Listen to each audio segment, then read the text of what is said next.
Angeles Business Council. Thank you, thank you, thank you for all being here today. What a gorgeous day up at the Getty, and it's our honor to be hosting this 12th Annual Sustainability Summit at this beautiful Getty Center, and we really want to thank our hosts. This has been a 12-year partnership, and we share their enthusiasm for sustainable development. I'm honored today to be introducing our next panel, which brings together the Governor of Washington, the Governor of Oregon, and the Mayor of Los Angeles. All three are steadfast champions of protecting our environment and committed to growing our economies.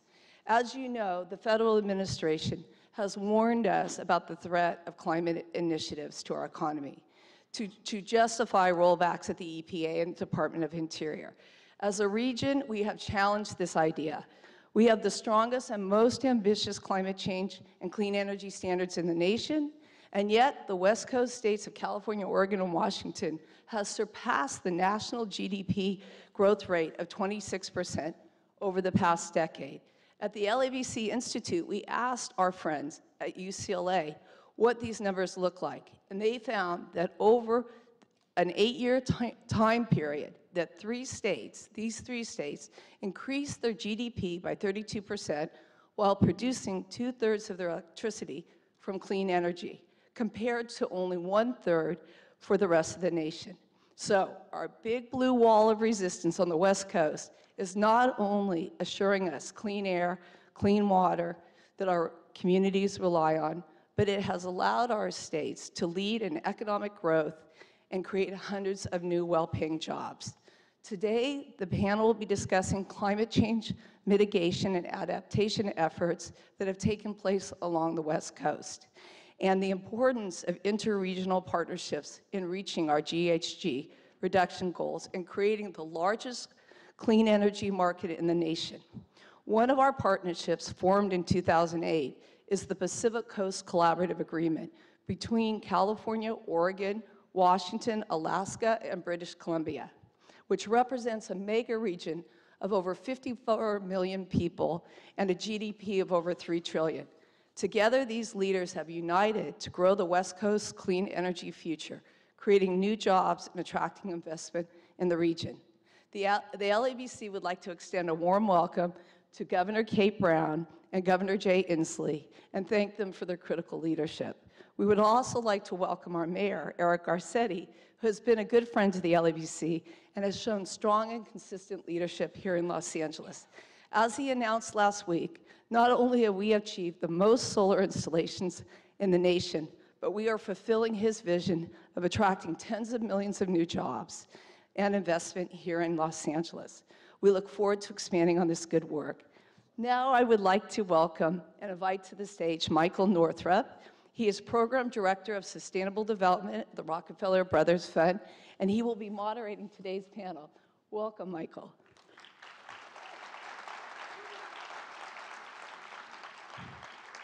As you know, the Rockefeller Brothers Fund has been a strong supporter here in Los Angeles of many different initiatives, including the largest solar rooftop program in the nation, as well as being an early supporter of the Pacific Coast Collaborative, which we're going to discuss today. But before we are joined by the rest of our honored panel, I would like to welcome to stage and introduce our panelists today that will be introducing our panel. Johnny Casana, External Affairs from Pattern Energy, Clyde Holland, CEO and Chairman of Holland Partner, who I'm going to plug, who has also funded the Up for Growth movement that we are supporting to bring 3 million new affordable housing units and market rate units to California, and Bob Graziano, the Vice Chair at JP Morgan Private Bank. Johnny. Well, hello everyone. It's my honor today to introduce the Governor Kate Brown from my home state, the beautiful state of Oregon. Kate Brown, in her 25 years of public service, she's been a voice for the voiceless on issues like women's rights and family protection, education, immigration. But she's also brought a vision of climate leadership that reaches beyond state borders to achieve the big solutions that no state can do on its own. For instance, when DC turned its back on the landmark Paris climate agreements, Governor Brown picked up the mantle, joining the We're Still In movement with states and cities with a view that Oregon can drive collaboration towards a national solution. Also, when California passed a 50% RPS standard for renewable energy, Governor Brown led Oregon to do the same within 6 months and up the ante by also driving Oregon entirely off of coal. She supported an effort to join the world's largest carbon trading market, which now includes California, Ontario, and Quebec, and it will be even better when Oregon joins. And perhaps most significantly for clean energy, Governor Brown has supported the Pacific Coast Collaborative's charter goal of upgrading our West Coast electric grid to be broad and regional and optimized towards an abundance of low-carbon renewable energy, which many experts consider to be an essential platform needed to achieve our collective climate goals here on the West Coast. We are so pleased to welcome her here today because none of these issues are easy, but our fates are tied as an integrated region and an economy, and so this kind of interstate dialogue is extremely important. Please join me in welcoming to the stage the 38th Governor of Oregon, the Honorable, the inimitable Kate Brown.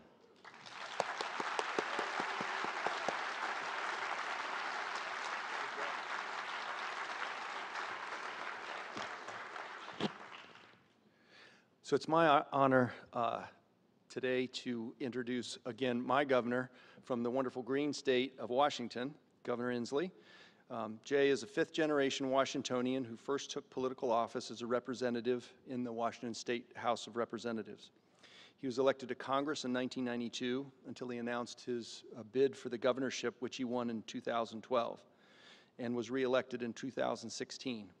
As governor, Inslee has overseen the largest ever state investment in early learning, successful passage of a $16 billion bipartisan transportation package, and amongst other accomplishments that lead the state's climate change efforts. He's co-founded the U.S. Climate Alliance, a bipartisan coalition of governors committed to reducing greenhouse gas emissions consistent with the goals of the Paris Accord. During his time in Congress, he co-authored a book on the job-creating potential of the clean tech industry. Most importantly, Jay is a proud husband, father of 3 sons, grandparent of 3 grandchildren, who he spends time with and also writes books. So it's my privilege to introduce my governor, Governor Inslee.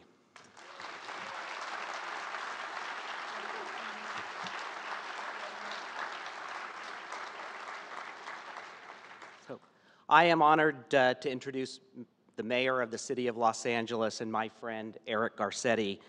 During his time as mayor and council president, Garcetti has successfully led the largest ever investment in public transportation in the United States, under Measure R and Measure M, totaling $160 billion, and has been a champion on clean energy and climate change issues. Under his leadership, the city created its first ever sustainable city plan, its first citywide resilience strategy, and most recently announced that Los Angeles was leading the nation in most solar installations. I'm sure that many of you saw the photo of the mayor standing atop the LA Convention Center with their recent solar installation. He also has taken a national leadership role by co-founding and chairing Climate Mayors, a conglomerate of over 400 mayors representing 69 million Americans committed to upholding Paris Agreement goals. It seems like everywhere I turn, the mayor is present, and there's a common theme of sustainability.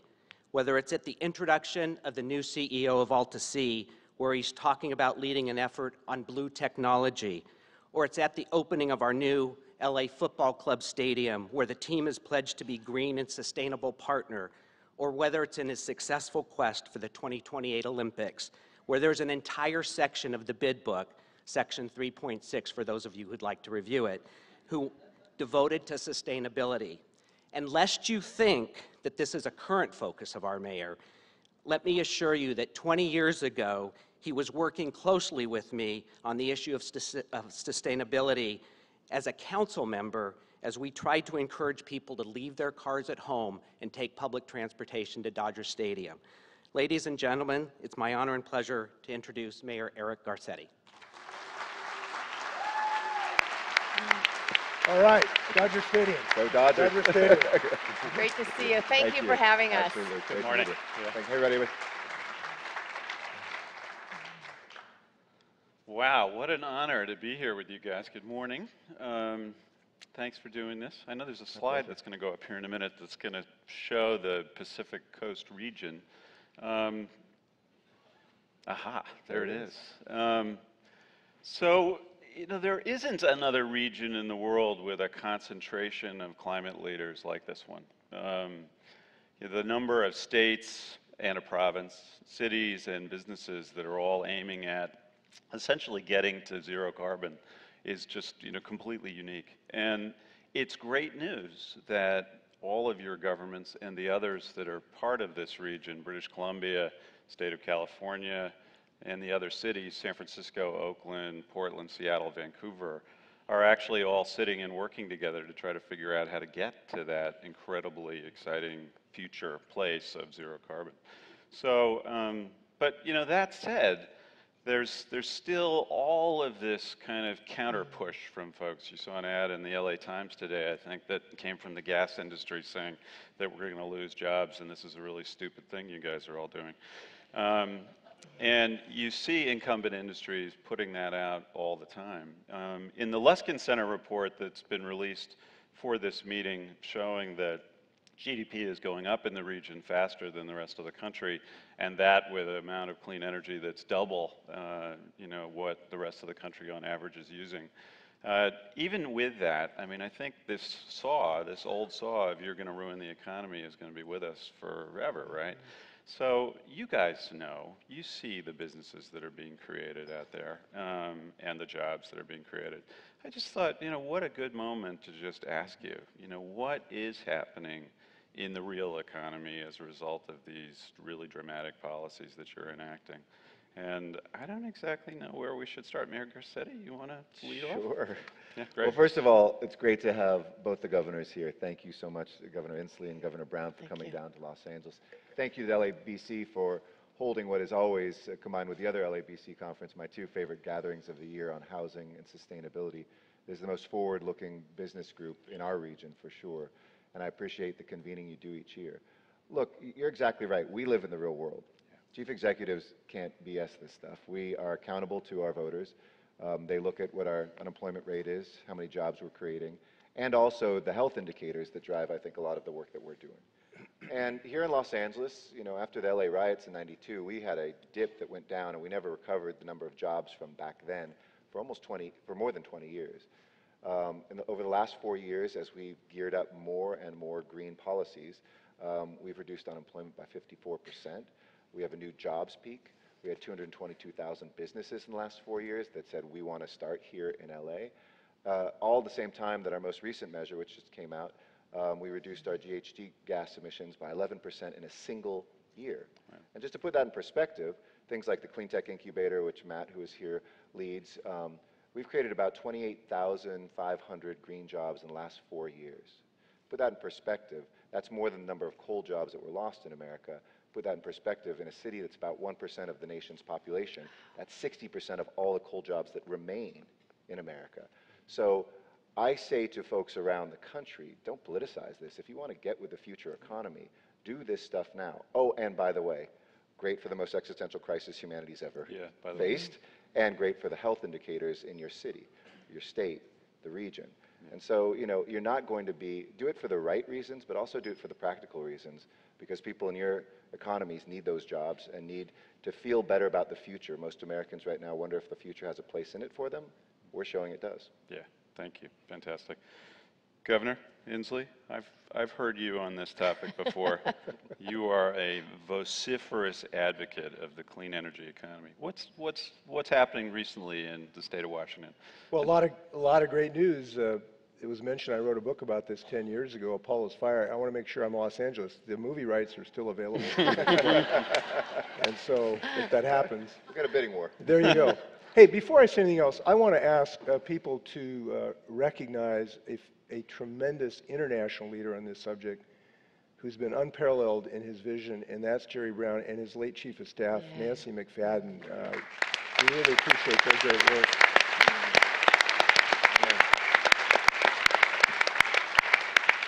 I am tremendously delighted to be here for two reasons today. Number one, just on a personal note, if I can tell you on a personal note why I'm so excited to be in Los Angeles. I remember a day when I was 14. I used to paint houses with my dad, and he's the person who taught me how to work.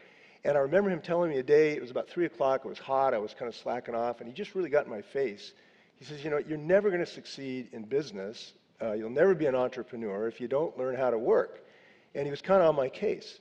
And I remember looking at him right in his eyes, and I said, Dad, I got to tell you, the day will come when I'm talking to the Los Angeles Business Council about clean energy. And that day has come, and I appreciate this. This is a matter of personal vindication. Oh my gosh. But the thing that's more delightful to me is that the vision I talked about 10 years ago is now a reality.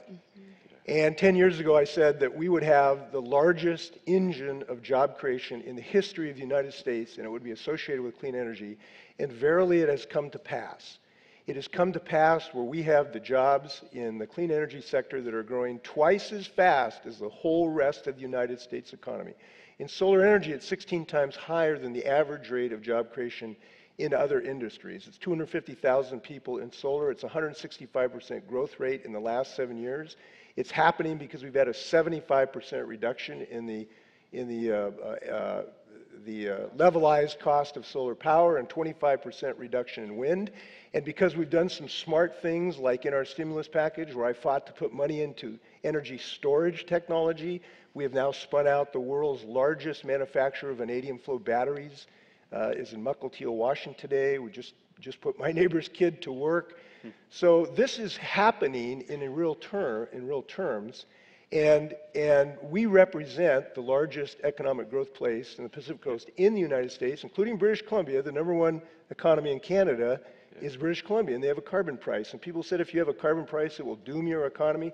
Guess who has the largest economy in Canada? It's British Columbia. So we have demonstrated that that vision is a reality, and we are in the cusp of a tipping point which will now drive the economy at a much more rapid burst, both from a cost perspective, but also a political perspective. And I have to tell you, Kate and I, we've been going around the world making sure that the world knows we're still in, right? So the Pacific Coast Collaborative, I've been to Bonn and Davos. We want to make sure people don't give up on the United States to let us know. And we have the United States Climate Alliance. There's 15 states that are as part of this as well. And I can happily report to you that not one single governor or premier or prime minister or mayor or city councilman has followed Donald Trump to the days of the Neanderthals who don't believe in science. I can tell you Donald Trump is a blip in history on this issue. The world's going to move forward and solve this problem. So I'm happy to be here.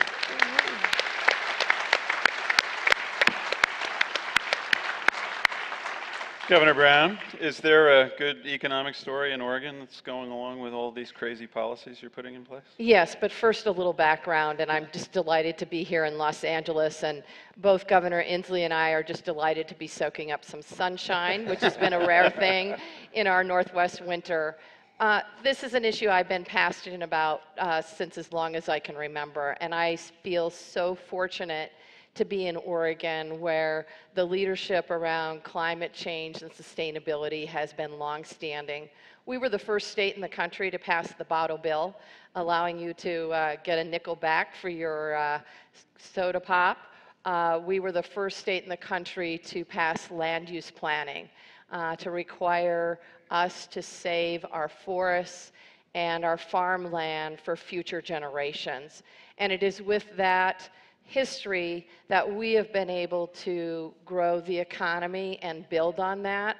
And I have to tell you, my first experiences as governor, and I came into this seat under unusual circumstances when my predecessor stepped down, really made me want to continue to fight every single step of the way to ensure that we are moving forward in Oregon in a way that we are growing the economy of the future, and that means a clean, green economy. And my first month as governor, a Department of Interior secretary came out to visit. We were signing the sage grouse conservation plans. Her name was Sally Jewell. She was an extraordinary leader. This country was so fortunate to have her in that post. And Secretary Jewell invited me and my team to go the next morning to view the mating of the sage grouse. And if you've ever seen it, it's truly extraordinary. We got up 4 a.m., went to Brothers, Oregon, clear as a bell, a gorgeous high desert, to view the mating. They're called leks, and you get to see the male sage grouse who puff up their chests and the females skitter around. I have never seen anything like it in my entire life. But I want to make sure that not just my generation, but future generations have an opportunity to view that. And so that's why I'm so absolutely committed to continuing this fight. The other piece for us in terms of the economy, and Governor Inslee and I will fight over this, but we have one of the fastest job growth rates in the entire country. I would argue that our rate is faster than his rate. Which are both slightly slower than ours. Touche, touche. But just to get my word, I want to thank the Los Angeles Business Council. You issued a press release today that the highest GDP growth in America is the state of Washington. Thank you. Appreciate that. First state. First state. But the point of my story, we're a small state. We have 4 million people. We certainly can play a leadership role in tackling global climate change. But the biggest challenge facing our businesses across the entire state is workforce development. And on Wednesday, I toured Oregon State University Cascades, a new campus in Central Oregon, stunning area. Lots of great skiing, lots of great mountain biking, lots of great hiking. But I met 2 young men, and they are studying the Energy Resources Building program in the engineering program. And one young man said to me, I get up every morning and cry in the shower. I am so happy to be having this training and the skills I need to make sure that our buildings are environmentally sound. And the other young man, he came from San Francisco.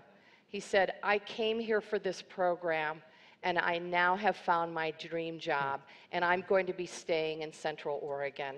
So if we can meld the two, we will create extraordinary synergy, and that's what I know we can do, working together and working with the private sector. That's great. So just, think for a minute about what they're trying to do in this region, these 10 governments. They want 100% renewable energy. They want buildings that don't use any energy on a net basis, meaning they're completely renewable. They want transportation systems that depend on renewable energy also, so electrification, biodiesel, renewable fuels, hydrogen maybe some people think too. They're trying to divert all their waste so that waste doesn't go in the landfill. It's reused, circular economy, no methane comes out of the landfills. I mean, these are really big things, and you guys just boldly and transparently say that that's where you're headed. That to me sounds like an incredibly exciting future. I can't quite picture it. There aren't really images of this in our minds. I think we spend all our time fighting incumbent industries and talking about near-term incremental gains that we're making. So I just wondered, as you think about this, what is the big vision that you think about for this region in 2050, hopefully even sooner? I mean, where are we going?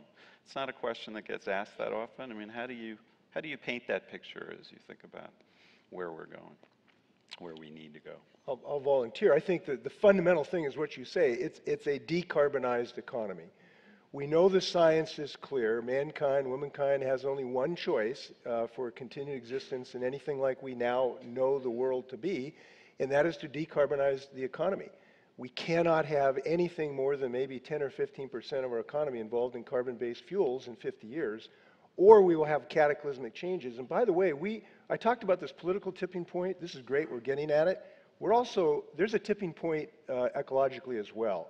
And we don't know exactly where that is. But I don't know if you were disturbed, but I was yesterday when I read that the ocean currents in the Atlantic Ocean are starting to slow down, which fundamentally allow northern Europe to be habitable because it brings warm water up from the southern coast. And that changes because the salinity that drives the ocean currents is impacted by the amount of ice melt in the Arctic. Now, when you start saying fundamental conveyor belt changes of the entire heat distribution in the system, global warming may translate to the reglaciation of northern Europe. Now, we don't know that's going to happen. So we have another tipping point to worry about, and that means we have to decarbonize our economy. I would say 2 things is what the vision is. First off, it is not a virtual reality vision. It is a reality vision. because the kind of things we have to do are now in the ground in hard 2x4s and carbon fiber. I'm going to give you an example. My son's a builder on Bainbridge Island, Washington. Today, he's building a net zero home in Bainbridge Island, Washington. It's about 12 blocks from my house. Now that is not a virtual reality thing that Spielberg or Einsteinian physics suggested. We have the technology today to do these things, to build net zero homes. Look, in Germany, there's very few non-net zero buildings going in. So today in carbon fiber, we have the largest carbon fiber manufacturing plant in the Western Hemisphere that goes into electric cars. It's in Moses Lake, Washington. By the way, another point, these jobs are going into rural places. We are growing rural economies. When people say Democrats don't understand rural economies, you come to Moses Lake, Washington, I'll show you the largest manufacturer of polysilicate that goes into solar cells in the Western Hemisphere, and a carbon fiber manufacturer. We get rural jobs, and we believe in them. So this is not some fanciful thing that you got to wait 40 years. It is there today if we simply play our cards right. Now, the other thing I'll say, though, we do know we're going to need some additional technology. To get to a really, truly decarbonized system, we will need additional technology. And here's a place where private capital has to play a part, but public capital has to play a part as well. The need for basic research is too great to depend just on venture capital, which comes as a later stage. We need some basic science investment capital. It is pathetic with a capital P that the United States, 5 years ago, spent more money on one armored personnel carrier research than the entire energy research budget of the United States of America. We truly do need to ramp up our basic investment to get to these new systems. And we know they work. I mentioned when we did the stimulus package, I fought for storage capacity, and now we've got, yesterday at this MGM, I talked to the CFO at MGM in Las Vegas yesterday. Harry Reid put a thing together. And she says, look, we just yesterday announced 100 megawatts. We're going to do the entire MGM facilities, and Nevada is going to be solar energy. And next year, we're going to do this new storage capacity. So we've got to have some additional basic research to get the job done. Yeah, great. And we're doing it. We came within 2 votes of funding a really significant research program in the state of Washington. We're going to probably have an initiative on our ballot this fall, which will have a carbon fee, which will go into basic research and development of small businesses around our country, our state. Luck. We're excited about it. I'm going to get that. So for me, we've been working hard to move Oregon forward, and since I became governor, we've passed a number of bills that drive us in the right direction. From a low carbon fuel standard, we also passed the nation's first coal to clean, intentionally moving Oregon away from coal generated electricity and doubling our renewable portfolio. I was also able to pass a transportation package that invested in public transit for the first time ever on a statewide basis. And we were able to also create an electrical vehicle program for low and moderate income families. And as we are moving forward and we were able to get the resources we need to establish a carbon policy office to tackle our carbon pricing scheme, and we're still debating the framework, the most critical thing that we can do in that is make sure that we are doing it in a way that doesn't exacerbate already existing economic disparities, particularly in our rural communities, our low-income urban communities, and our communities of color. And we know that the impacts of global climate change are devastating these communities already. They're already impacting the entire state of Oregon. But our underserved communities feel the impacts the most and the hardest, whether it's forest fire that we had thousands of acres burning up last year that devastated our tourism and our outdoor recreational industry, whether it's the impact of chemicals on our salmon that impact our tribes. All of these communities are feeling it the worst. So for me, the driving force as we move forward on a carbon pricing framework is how do we do it in a way that reduces these disparities and make sure that all of our communities can thrive and that they have the tools they need to succeed in the future. And I think that is a challenge for us. We know that we don't have to do the environment or the economy. We can do both. And the West Coast is living proof of that. But as we move forward, how do we make intentional investments?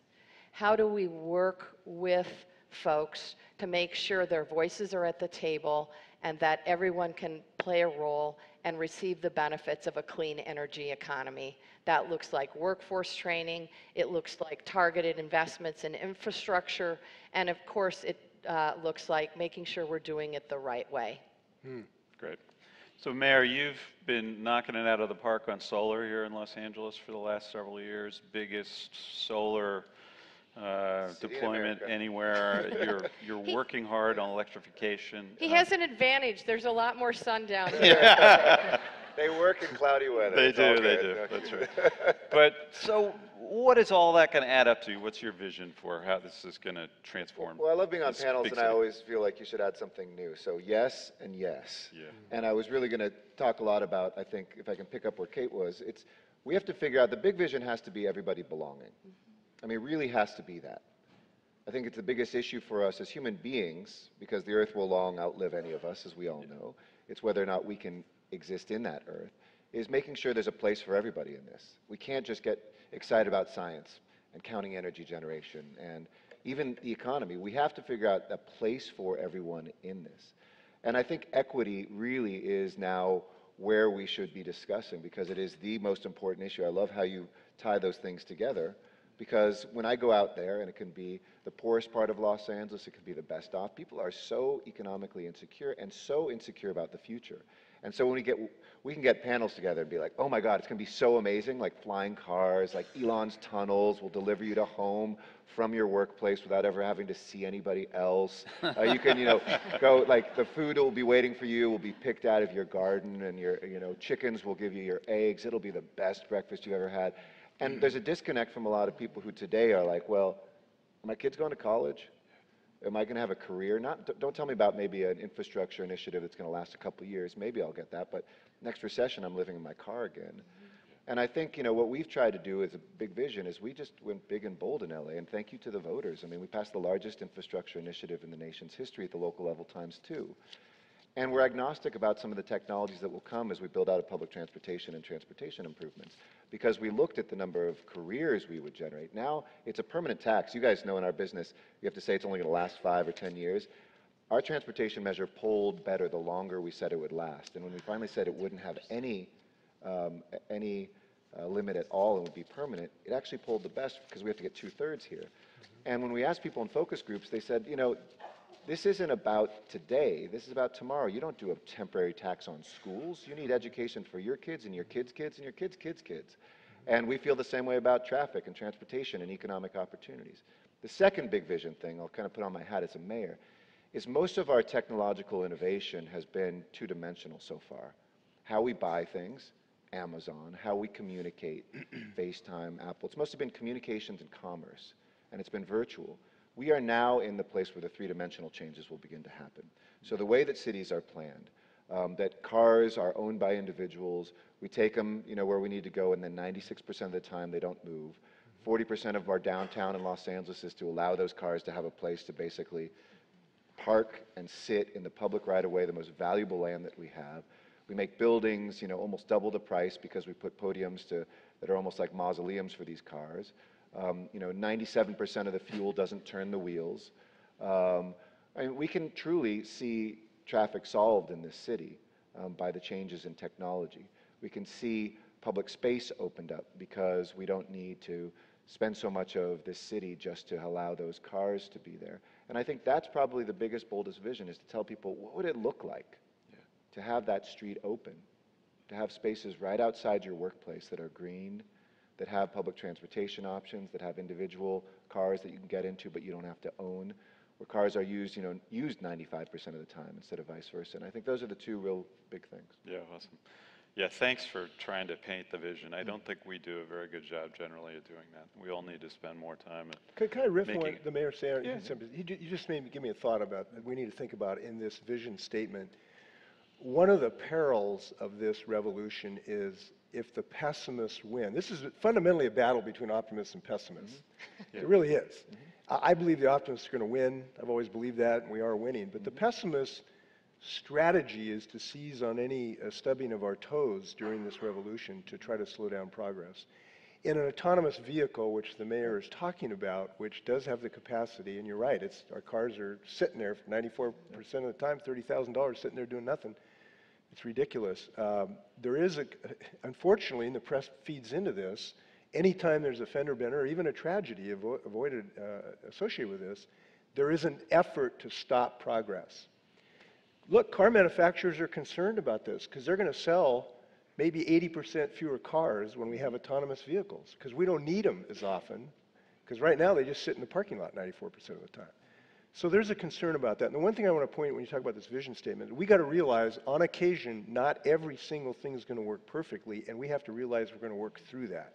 That is certainly the case with autonomous vehicles, which are going to be, when they're electric, that's a real new transportation vision. And we're realizing it. We have 22 companies in my state that are developing autonomous vehicles, and we're not going to let that any of these things slow us down. And we've been wrong in some technologies too. In my little book, I said cellulosic ethanol is going to be commercially viable by 2018. It isn't there yet, right? So, but if you spread your bets, you're going to win, and we're winning on a bunch of them. Yeah, no, thanks. I want to pop in here as well because I want to push these two and maybe the audience as well. How do we ensure that the economic prosperity we are seeing is truly inclusive? How do we make sure that everybody's at the table and able to benefit from this? And I don't know that I know the answers. I do know that I am willing to listen and incorporate those answers. But I'd love to hear from the two of you what tools policy makers can use to make sure that everyone's being heard and everyone's benefiting as we decarbonize our economies. Well, I think it's a great question. We just released our third assessment of our sustainability plan today. And we built equity in the economy in with the environment. It wasn't a traditional sustainability plan, and it had real metrics on equity.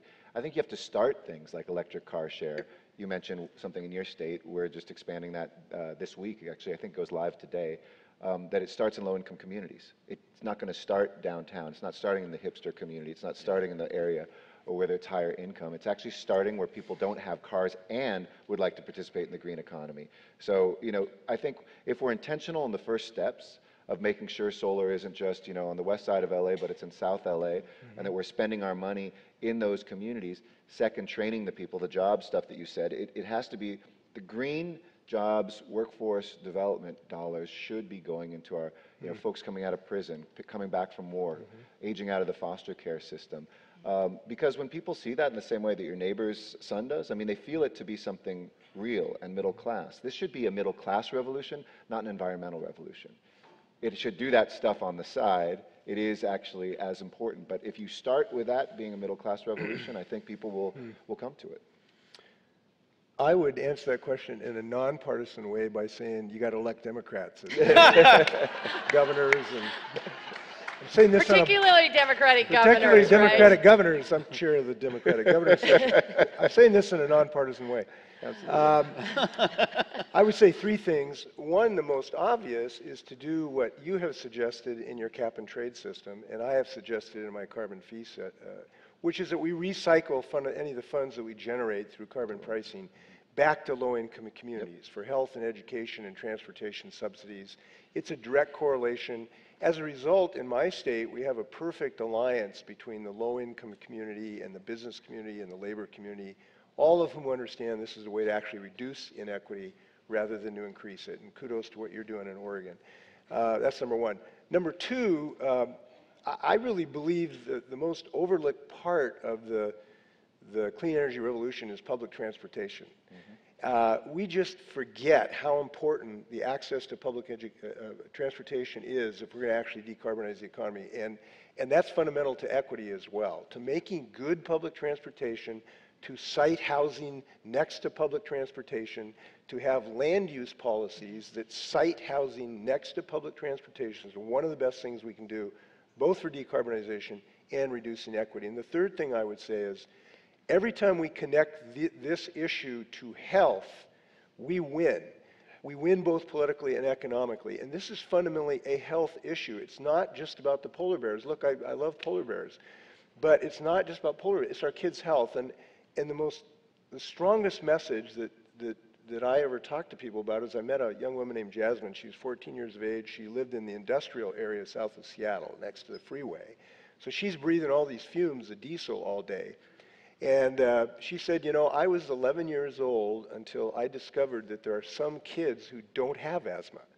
And she went out and actually did her own study about asthma rates. And of course, they go up 50% every quarter mile closer you live to a freeway or polluting industry. And so when we talk about this issue from health and we use investments to help people with health, this is an equity issue as well. And that's why, frankly, I'm so angry about what's going on in Washington, D.C. Look, Scott Pruitt has turned the EPA into the Environmental Polluters Association. It's just morally reprehensible what's going on, and when we talk about it as a health, we win.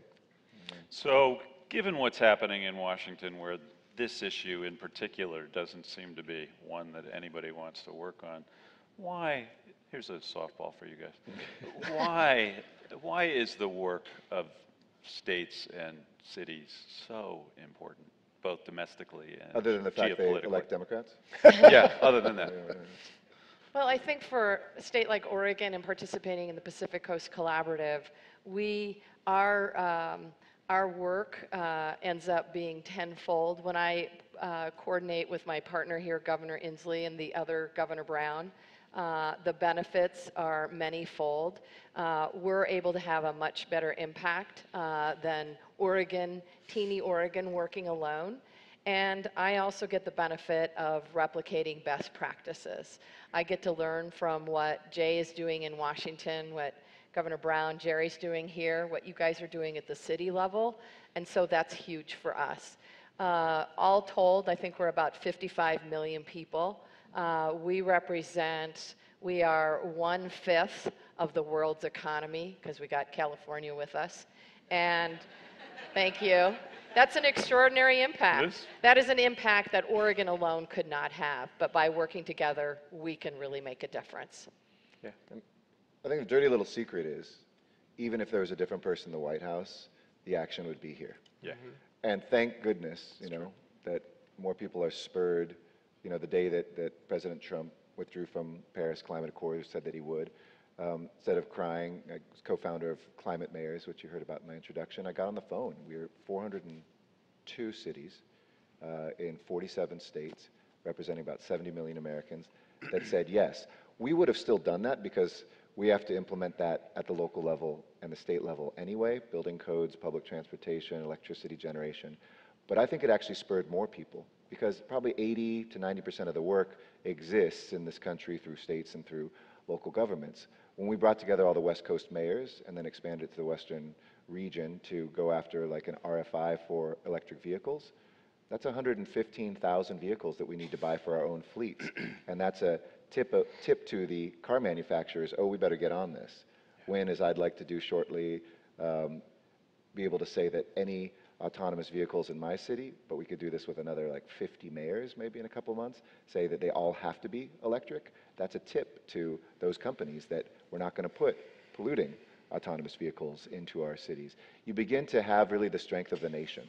Power has never existed in Washington, D.C., and then been given to us. It's always come from us and been given to Washington, D.C. We're just reminded of that now, I think, in a much more powerful way. Yeah, thanks. Yeah, I want to add to the message of optimism. On the state side, it's not just the Pacific Coast here. So the next morning, we did the same thing on a statewide basis. We established, Governor Brown and Cuomo and myself, the United States Climate Alliance, and it's 15 states now. And we would be, if we were a separate nation, I'm not suggesting that today, but if we were a separate nation. There is an interesting issue on the ballot here in California. I've heard about that. This group, we would be the third largest economy in the world. And I just think it's important to realize that we're still in it, we're still moving. That's number one, to states to show a cause of optimism. And two, the most important thing we do is just, we're on the cutting edge, and you can be on the cutting edge when you're smaller. So, 9 years ago when I helped pass the Renewable Portfolio Standard, it was a little bit of an avant-garde idea, and today it is a $7 billion industry. It is 3,200 megawatts of perfectly clean energy on those turbines spinning mostly in eastern Washington, which was a pipe dream 9 or 10 years ago. So it just gives us the ability to move on the cutting edge. Yeah. And one quick thing on that too. I mean, in fairness, and we'll take our nonpartisan hats really off, it's happening in red states too. The first completely 100% renewable city is the reddest of red cities in Texas. Iowa is 31.3%, the highest ratio of wind power in the country. I mean, this really is becoming not something that we will pat ourselves on the back for maybe being there and as Democrats earlier, but thank God it isn't a Democratic issue anymore. And I want this to be an outlier Republican stance so that people like Donald Trump are that accident, because Republicans, independents, Democrats, all are leading and better be leading. Paris kind of said, let's do it from the bottom up, and you know, really the best example in the world is right here. These guys are doing it, and you know, it's the only kind of vertically integrated jurisdictional region in the world with cities and states working together, and you happen to have all these great companies here too that are 100% renewable energy and leading the revolution. So, you know, it is absolutely extraordinary, and it's a no-brainer that the rest of the world is looking at this region and really paying attention to what you're doing it and how you're doing it and how your staff is working together to make it all happen. So you know, it's fantastic. It's a great, great story. Thank you all so much, and thank you all for participating in guys. this. Thank you. Thank you. All right, our work is done. Thank you. Thanks, buddy.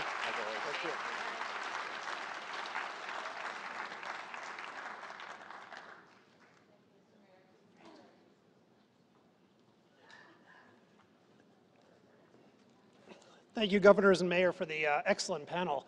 And it was really interesting to hear so much talk and focus on economic equity, which is something that those folks who are pushing these things in Washington while they're in the minority are really thinking a lot about as they try to get other states more invested and look for national solutions.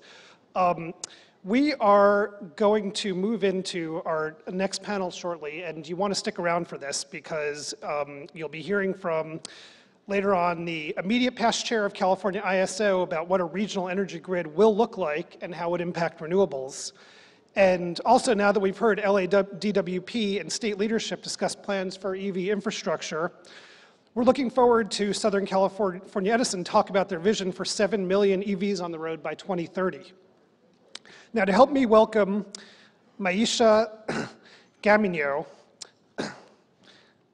who is the corporate affairs head of Ralph's Grocery Company, a division of Kroger, where she oversees all of external relations, community relations, foundation government relations, public relations, and internal communications. Kroger employs nearly 500,000 associates and operates nearly 2,800 retail food stores across the nation, including Ralph's and Food for Less.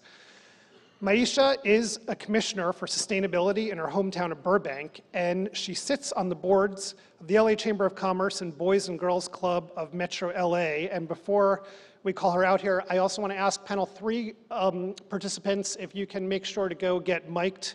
Now would be a good time to do that. And please help me welcome Myeisha.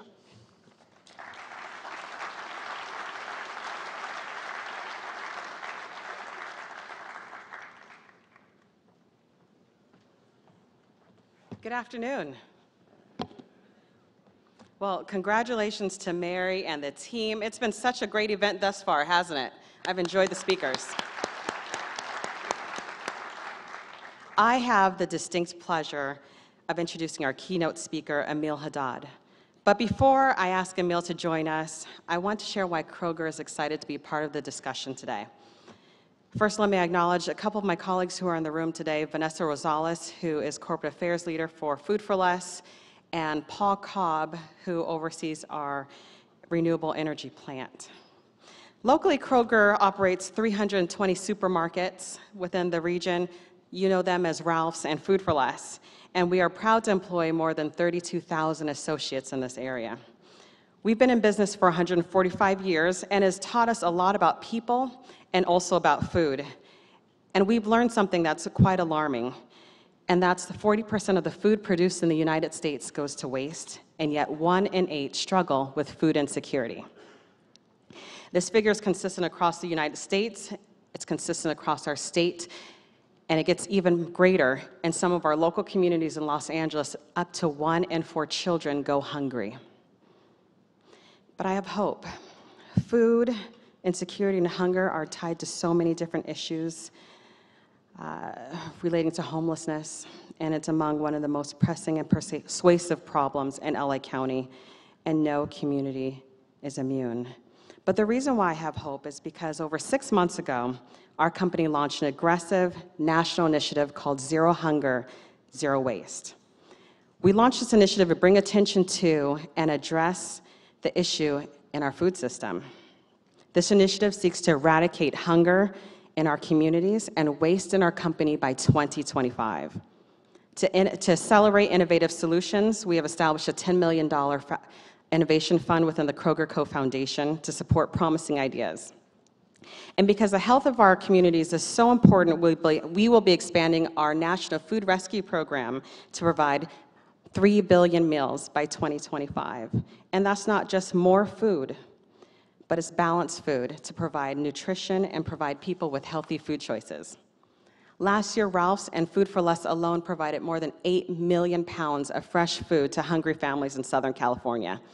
These donations provided more than 6.7 million nutritious meals across our region.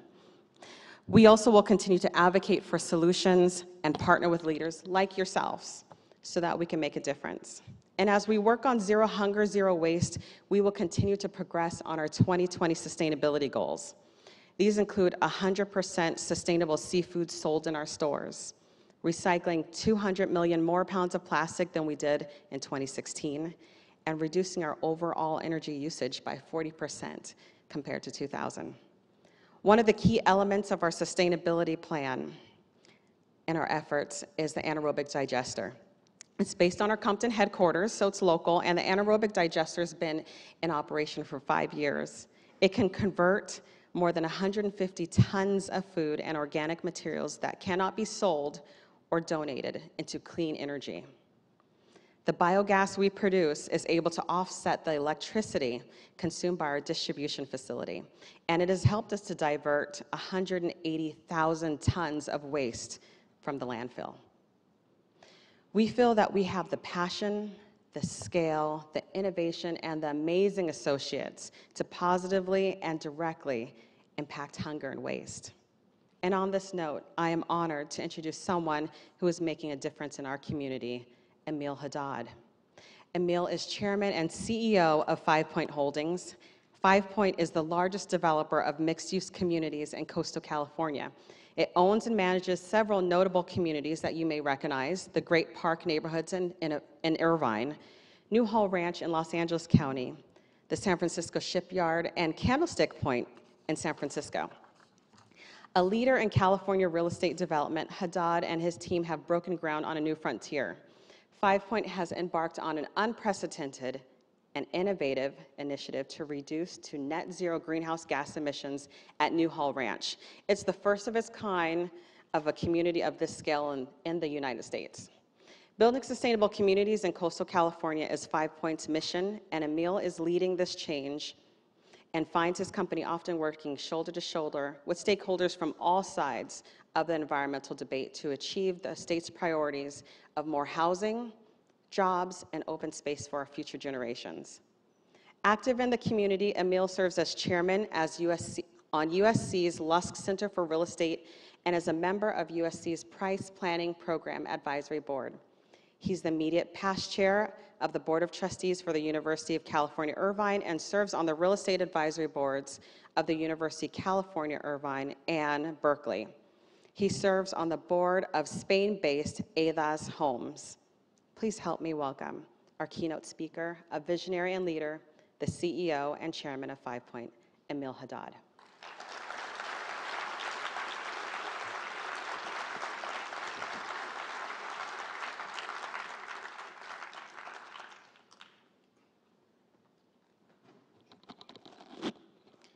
Good morning, and thanks for having me. It's unusual to have a developer speak at events like this, but we like to think of ourselves as not pure developers. We're partners of communities. I come from a part of the world which has witnessed conflicts between people for decades, if not centuries. And I saw growing up the hardship that results from people's lack of willingness to adjust their lens and look at the world through a slightly different angle to come up with solutions that become win-win. And for decades, the development industry and the environmental community have been in conflict, where battles, hundreds of them, if not thousands, have been fought in the courts. And one side won some, and then the other side won others. Well, today, we know that the result has not been good. When we talk about how a housing crisis in the state of California, that housing crisis has led to an unfortunate homeless situation, which is impacting every city in the state. Lack of affordability has now prevented a young generation that's getting into the workforce from being able to buy a home. And it's also driving away retirees who are living on limited income to live far away from their children and their grandchildren, and thus separating families. Companies are being challenged to attract young people to come and work for them because of that lack of affordability, and the story goes on. Simply stated, I think the way we have been doing things has not been working. And the end result has been a lose-lose. And what we really need is a paradigm shift. For us at FivePoint, that shift came about a year and a half ago when we were in a meeting, a group of us, dealing with a response to the Supreme Court on a greenhouse gas analysis. And I asked a simple question. Could we build 21,000 homes and 11 million square feet of commercial with having zero impact on greenhouse? For about a minute or two, the team was staring at me in silence, not knowing if I was actually serious. When they realized that I was, they accepted the challenge. A few weeks later, the team came back and said, we think we can. And I can tell you the excitement I saw on the faces of the team, my team members and all the consultants who were working with them told me that this was not a solution to another problem. This was truly a paradigm shift. We went to work with a lot of partners and in partnership with the state of California. And today, New Hall, which is the continuation of the build-up or building of the city of Valencia, is underway. The city of Valencia today has 20,000 homes and 60,000 permanent jobs, some of the best public school system, and has been named by CNN as one of the best cities to live in. While New Hall, as we go forward with it, will generate 135,000 jobs in LA County while under construction. It will end up with 70,000 permanent jobs. It's generating $7.5 billion in labor wages, $21 billion in economic output, 5 brand new public schools, sewer treatment plants, and water treatment plants. And we are going to be providing 21,000 affordable housing units in a market that desperately needs them, all while we're having a zero impact on greenhouse gas. Now, technology is not there yet to allow us to do that all on site. So to get to that place required a lot of out-of-the-box thinking. We today own a forest that has been endowed to stay natural. We are going into the inner cities to retrofit schools. We're creating a methane gas capture system in dairy farms. And we have so far distributed the first 10,000 out of 100,000 cooking stoves in Zambia. That actually is an interesting one for me for a couple of reasons. One, it's not only mitigating greenhouse, but it's also reducing health risk for mothers and children who are developing a lot of lung problems as a result of the old way of cooking. Now, if somebody would have told me 20 years ago that to build a home in Valencia, I have to go to Zambia and give a cooking pot, I would have probably laughed at them. But we live in a world that's changing, and we live in a global environment, and we have to acknowledge that.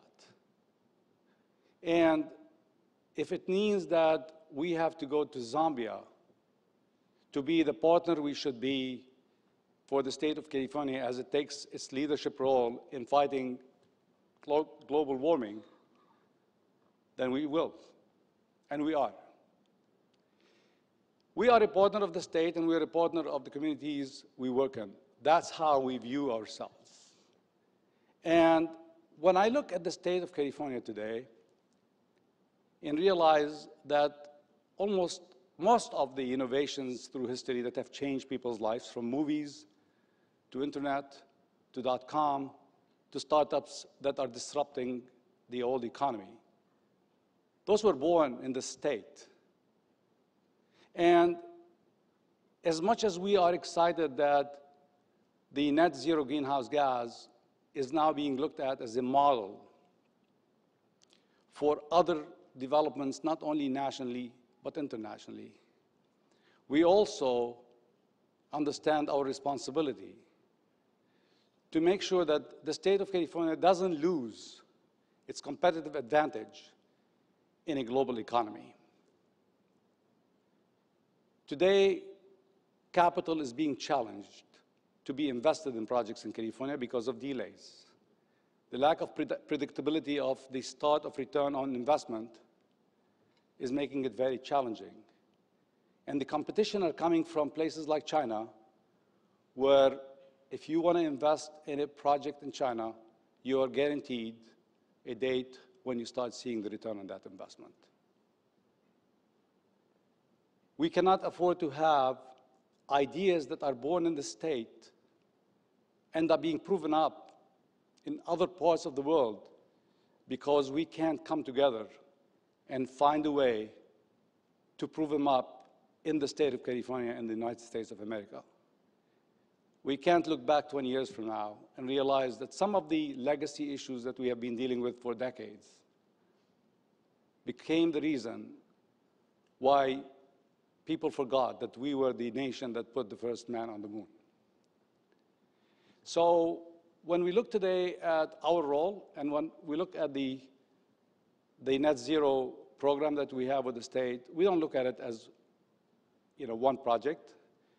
We look at it as, hopefully, as a model of a partnership between private and public, between everybody, to come up with solutions.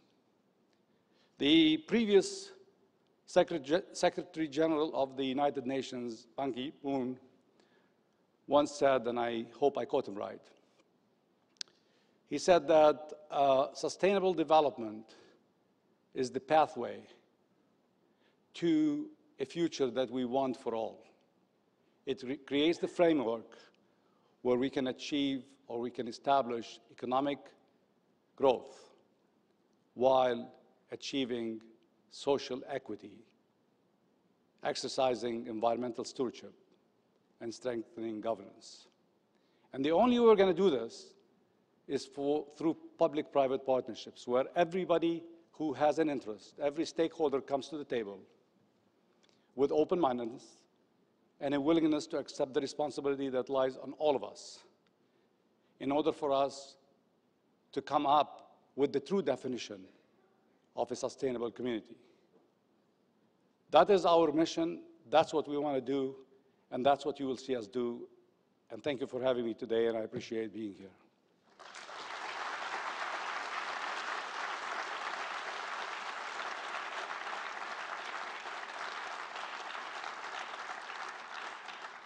Thank you very much, Emile. What a interesting and inspiring morning it has been. And we are going to break for about 40 minutes for lunch on the patio. Please be back here at 12:15. There is quite a lot of interesting happenings here this afternoon. After the break, we'll hear two very timely panels on achieving California's climate goals and the future of water resources. There will also be a keynote from the new director of the California Department of Water Resources. So keep tweeting and posting. Use hashtag LABC Summit, LABSC Summit 2018. We'll see you back here at 12:15. Thanks.